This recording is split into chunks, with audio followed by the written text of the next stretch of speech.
പലപ്പോഴും നമ്മൾ ദൈവിക ആലോചനയ്ക്ക് ചെവി കൊടുക്കാറില്ല. എന്നാൽ ദൈവിക ആലോചനയ്ക്ക് ചെവി കൊടുക്കുന്നവർക്ക് ജീവിതത്തിൽ അത് വളരെ അനുഗ്രഹമായിരിക്കും.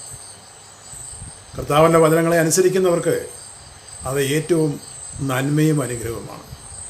പ്രഭാതവന്ദനത്തിലേക്ക് ഏവർക്കും സ്വാഗതം. നല്ലൊരു പ്രഭാതത്തെ കാണുവാൻ തക്കണം തമ്പുരാൻ നമുക്ക് തന്നിരിക്കുന്ന കൃപയ്ക്കായി ദൈവത്തെ സ്തുതിക്കുക. കഴിഞ്ഞ രാത്രിക്കാലം അനേകർ ഉറങ്ങാനും കിടന്നു. എന്നാൽ അവരുടെ മധ്യത്തിൽ അനേകർ ഉണരാതെ ഈ ലോകത്തിൽ നിന്ന് മാറ്റപ്പെട്ടു പോയി. എന്നാൽ അവരുടെ നടുവിൽ തമ്പുരാൻ നമുക്ക് വീണ്ടും ഒരു പ്രഭാതത്തെ കാണുവാനും കർത്താവിനെ സ്തുതിക്കുവാനും വീണ്ടും ഒരു ആയുസ്സിനെ തന്നതിനായി ദൈവത്തെ സ്തുതിക്കുകയാണ്. ദൈവത്തിൻ്റെ ആലോചന ഇന്ന് പലർക്കും വളരെ ബുദ്ധിമുട്ടുള്ള കാര്യമാണ്. ദൈവിക ആലോചന അനുസരിക്കുക എന്ന് പറഞ്ഞാൽ വളരെ ബുദ്ധിമുട്ടാണ്. മനുഷ്യൻ നമ്മളതൊന്നിൽ പറഞ്ഞാലും അത് നമ്മൾ അനുസരിക്കും. പക്ഷേ ദൈവത്തിൻ്റെ വചനങ്ങൾ നമ്മുടെ ജീവിതത്തിൽ അത് അനുഗ്രഹം ആയി തീരുവാൻ തക്കവണ്ണം നമ്മളത് അനുസരിച്ച് കഴിഞ്ഞാൽ അത് നമ്മുടെ കുടുംബത്തിനും നമ്മുടെ കുഞ്ഞുങ്ങൾക്കും നമ്മുടെ തലമുറയ്ക്കും നമ്മുടെ ബന്ധുമിത്രാദികൾക്കൊക്കെയും അത് വളരെ അനുഗ്രഹമായിരിക്കും. ഇസ്രായേൽ മക്കൾ മിസ്രൈമിൽ നിന്ന് യാത്ര തിരിച്ചു. വഴിമധ്യേ ദൈവത്തിൻ്റെ ആലോചനകൾ അനുസരിക്കാതെ അവരവരുടെ സ്വന്തം ഇഷ്ടപ്രകാരം പോയപ്പോൾ അത് അവരുടെ ജീവിതത്തിൽ വളരെ പ്രയാസങ്ങളായി തീർന്നു. അവരുടെ കൂടുതൽ ഇറങ്ങി തിരിച്ചവരിൽ അനേകർ ഈ ഭൂമിയിൽ നിന്ന് മാറ്റപ്പെട്ടു പോയി, ദൈവത്തിൻ്റെ ആലോചന അനുസരിക്കാതെ പോയതുകൊണ്ടാണ്.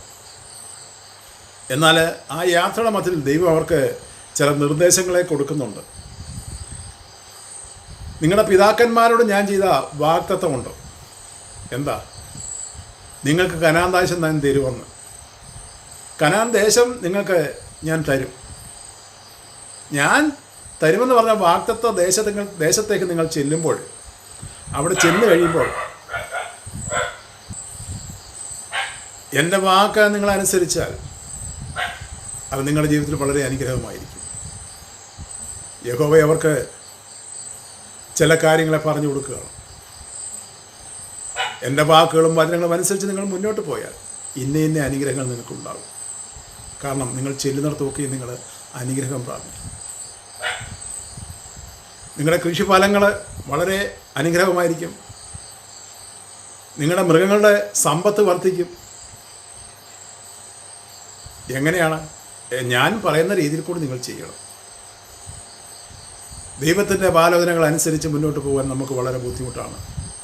കാരണം അത് വളരെ പ്രയാസമാണ് പലർക്കും അങ്ങനെ ചെയ്യുവാൻ തക്കവണ്ണം. എന്നാൽ ദൈവിക ആലോചന അനുസരിച്ച് മുന്നോട്ട് പോകുന്ന ഒരു വ്യക്തി അവരുടെ ജീവിതം, അവരുടെ കുടുംബം ഒന്ന് നോക്കണം. എത്ര സന്തോഷമായിരിക്കും, എത്ര ഉന്നതങ്ങളിലൊക്കെ അവരെത്തപ്പെടുന്നുണ്ട്. എന്നാൽ സ്വന്തം ഇഷ്ടപ്രകാരം ദൈവത്തെ മറന്നുകൊണ്ട് ജീവിക്കുന്ന അനേകരെ നമുക്ക് കാണുവാൻ സാധിക്കും. അവരുടെയൊക്കെ ജീവിതം എത്രയോ കഷ്ടങ്ങളാണ്. ഇവിടെ തമ്പുരാൻ പറഞ്ഞേക്കുന്നതാണ്, എൻ്റെ വാക്കനുസരിക്കുക. നമുക്ക് അനുസരിക്കുവാൻ തക്കവണ്ണം, നമുക്ക് മുന്നോട്ട് ജീവിക്കുവാൻ തക്കവണ്ണം ദൈവം നമുക്ക് ആലോചനകൾ, അരുളപ്പാടുകൾ തന്നിട്ടുണ്ട്. ഒരു കുടുംബത്തെ തന്നെ നോക്കിക്കഴിഞ്ഞാൽ ആ കുടുംബത്തിൽ ചില വ്യത്യസ്ത സ്വഭാവമുള്ള പലരും കാണും. എന്നാൽ ദൈവത്തെ അനുസരിക്കുന്ന ഒരു കുടുംബമാണെങ്കിൽ തങ്ങൾ ചേർച്ചയോടെ അവർ ജീവിക്കും. ദൈവത്തെ ഭയമില്ലാത്തൊരു കുടുംബമാണല്ലോ. തങ്ങൾ യാതൊരു ചേർച്ച അവർക്ക് കാണുകയില്ല. ഓരോരുത്തരുടെ വഴികളിൽ കൂടെ പോകും. അവരുടെ ജീവിതത്തിൽ അത് വളരെ ശാപമായിട്ട് മാറും. എന്നാൽ ഒത്തൊരുമയോടെ ജീവിക്കുന്ന ഒരു കുടുംബത്തിൽ വളരെ അനുഗ്രഹമായി. തമ്പുരാൻ പറഞ്ഞേക്കുന്നതാണ്, എൻ്റെ വാക്കുകളെ അനുസരിക്കണം. നമുക്ക് ഈ ലോകത്തിൽ അനുസരിക്കുവാൻ നമ്മുടെ മാതാപിതാക്കൾ, ദൈവം, യഹോവയാൻ ദൈവം, മാതാപിതാക്കൾ, അങ്ങനെ പലരെയും നമ്മൾ അനുസരിച്ചെങ്കിൽ മാത്രമേ ഈ ലോകത്തിൽ നമുക്ക് ജീവിക്കുവാൻ സാധിക്കുകയുള്ളൂ. നമ്മളെ തോന്നിവാസമാകുന്ന രീതിയിൽ കൂടി ജീവിച്ചു കഴിഞ്ഞാൽ നമ്മുടെ ജീവിതത്തിൽ എന്തെല്ലാം അനർത്ഥങ്ങളാണ് വരുന്നത്, അല്ല, എന്തെല്ലാം അനർത്ഥങ്ങളാണ്. ദൈവത്തിൻ്റെ ആലോചനയെ മറുതലിച്ച് കഴിയുന്നതായ അനേക കുടുംബങ്ങൾ നോക്കുമ്പോൾ നമ്മൾ എന്തെല്ലാം അനർത്ഥങ്ങളാണ് നമ്മുടെ ജീവിതത്തിലേക്ക് കടന്നു വരുന്നത്. എന്നാൽ ദൈവത്തിൻ്റെ വാക്കുകളെ അനുസരിക്കുന്നവർക്ക് ശകലം പ്രയാസമുണ്ടാകും. കാരണം ദൈവത്തിൻ്റെ സ്ഥലത്തേക്ക് കടന്നു വരുന്ന ഒരു വ്യക്തിയെ അവിടുന്ന് പിന്മാറ്റ അവസ്ഥയിലേക്ക് കൊണ്ടുവരാൻ വേണ്ടി ശത്രുവാണ് സാത്താൻ പല കുതന്ത്രങ്ങളുമായിട്ട് കടന്നു വരും. അതിലകപ്പെട്ടു പോയി കഴിഞ്ഞാൽ നമ്മളവിടെ നമ്മുടെ ജീവിതമേ നഷ്ടപ്പെട്ടു പോവുകയാണ്. എന്നാൽ അതനുസരിച്ച് മുന്നോട്ട് ജീവിക്കുന്നവർക്ക് അത് അനുഗ്രഹമാവുന്ന ദൈവത്തിൻ്റെ വചനങ്ങൾ തന്നെ പറയുന്നുണ്ട്. ശത്രു നമ്മളെ തകർത്ത് കളയുവാൻ തക്കവണ്ണം അതെ പല ഉപായങ്ങളുമായിട്ട് കടന്നു വരും. യഹോവയായ ദൈവം ആദാമിനെയും ഹവ്വായെയും ഏദൻ തോട്ടം എന്ന പർദീസയിലാക്കി ദൈവിക ആലോചന അനുസരിച്ച് അവൻ മുന്നോട്ട് പോയവരുടെ ജീവിതത്തിൽ വളരെ സന്തോഷമായിരുന്നു. എന്നാൽ ദൈവത്തിൽ നിന്ന് അവരെ പിന്മാറ്റത്തിലേക്ക് കൊണ്ടുപോകാൻ വേണ്ടി ശത്രു അവിടെ പരിശ്രമിച്ചു. ശത്രു അവിടെ കടന്നു വന്നു.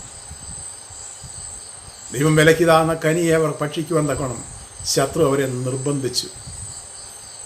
ആ സാത്താൻ്റെ വാക്ക് അവരനുസരിച്ചത് കാരണം ദൈവത്തിൻ്റെ സ്ഥലത്ത് നിന്ന് അവർ തള്ളപ്പെട്ടവരായി, പുറത്തിറങ്ങേണ്ടവരായി വന്നു. നോക്കണമേ, അതുവരെയും ദൈവത്തിൻ്റെ സന്നിധിയിൽ അവരായിരുന്നപ്പോൾ അവർക്ക് യാതൊന്നിനും ഒരു ബുദ്ധിമുട്ടും പ്രയാസവും ഇല്ലായിരുന്നു. ഇതുപോലാണ് പ്രിയപ്പെട്ടവരെ നമ്മുടെ കുടുംബജീവിതം എന്ന് പറയുന്നത്. കുടുംബത്തിലെപ്പോഴും നമുക്ക് ചേർച്ച ഉണ്ടായിരിക്കണം. നമുക്ക് കുടുംബത്തിൽ പ്രാർത്ഥന ഉണ്ടായിരിക്കണം. നമുക്ക് കുടുംബത്തിൽ ദൈവത്തെ സ്തുതിക്കുന്ന അനുഭവം ഉണ്ടായിരിക്കണം. ദൈവത്തെ സ്തുതിക്കുന്നവർക്ക് ആർക്കും ഒരു നന്മയ്ക്കും കുറവത്തില്ല.